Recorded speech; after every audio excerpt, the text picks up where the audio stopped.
2, 1. ආයාලෝනේ කොහමද ඔන්න අදගෙන ආයේ බස් එකේ ඩ්‍රයිවිං සීට් එක හදන විදිය වීඩියෝ එකට යන්න කලින් තාම සබ්ස්ක්‍රයිබ් කරලා නැත්නම් දැන්ම සබ්ස්ක්‍රයිබ් කරන්න යාළුවනේ ආමන්ත්‍රණ කරලා ලයික් එකක් දාලා ෂෙයා කරන්න යාළුවනේ එහෙනම් අපි යන් එන අද වීඩියෝ එකට. අද ඩ්‍රයිවිං සීට් එක හදාගන්න යොදාගත්තේ බොක්ස් බෝඩ්. දැන් අපි මේක ඇඳ ගන්න ඕනේ මං අදින විදිහටම ඔයගොල්ලොත් ඇඳ ගන්න යාළුවනේ.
හරියන්නේ දැන් මෙන්න මේක කපා ගමු.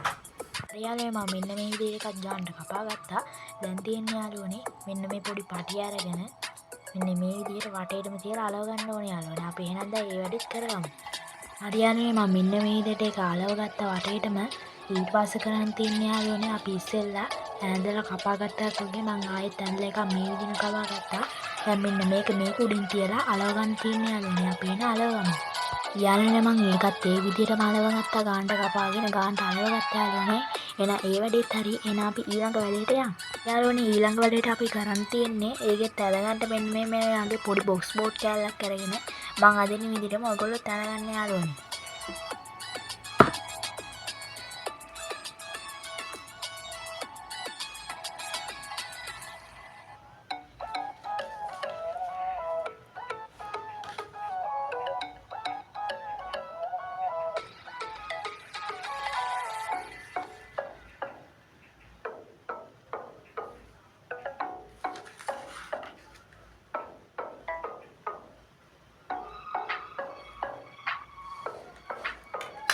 හරි යාළුවනේ දැන් මෙන්න ඒක අපි එහෙනම් කපා ගමු.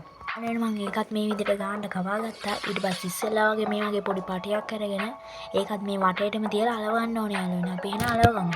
හරි යාළුවනේ මම ඒකත් මේ විදිහට අලව ගත්තා. ඊට පස්සේ තියෙන්නේ ඉස්සෙල්ලා වගේ මේ වගේම කෑල්ලක් කපාගෙන මෙන්න මේක මෙහෙම තියලා ඒකට අලව ගන්න යාළුවනේ. අපි එහෙනම් අලව ගමු. හරියන්නේ මම ඒකත් අලව ගත්තා. දැන් තියෙන්නේ යාළුවනේ මෙන්න මේ අපි ඉස්සෙල්ලා හදාගත්ත කෑල්ල දැන් හදාගත්ත කෑල්ලයි මෙන්න මේව කියලා එකට කරලා අලව ගන්න යාළුවනේ. අපි එහෙනම් අලව ගමු.